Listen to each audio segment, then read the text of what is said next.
Défense des droits humains et justice pénale.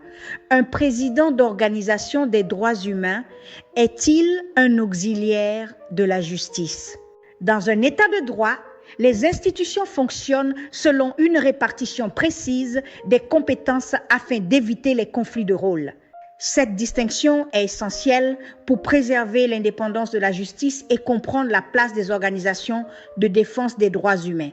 Une première question mérite d'être posée. Un président d'organisation de défense des droits humains est-il un auxiliaire de la justice?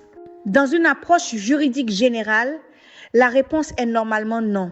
Les auxiliaires de justice désignent des acteurs aux fonctions reconnues, avocats, huissiers, greffiers ou notaires. Un président d'organisation n'est généralement ni magistrat, ni juge d'instruction, ni officier de police judiciaire.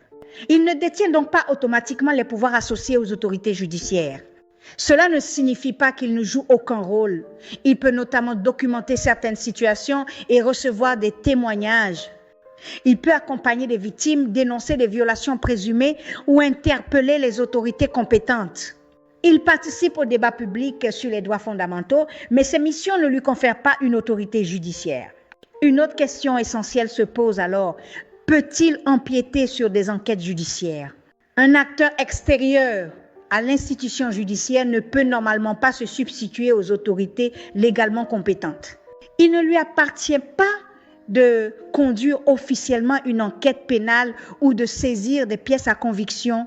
Il ne peut ordonner de mesures coercitives, déterminer la culpabilité d'une personne ou intervenir dans les décisions des magistrats. Si une intervention dépasse ses limites, des questions d'entrave aux procédures ou d'interférence pourraient se poser. L'enjeu central demeure la préservation d'un principe, défense des droits humains et administration de la justice peuvent se compléter, mais elles ne se confondent pas. L'une exerce une mission de vigilance, l'autre détient l'autorité légale de juger. Cette chaîne vise à informer et éveiller les consciences. Merci de faire partie de cette communauté pour une Haïti debout.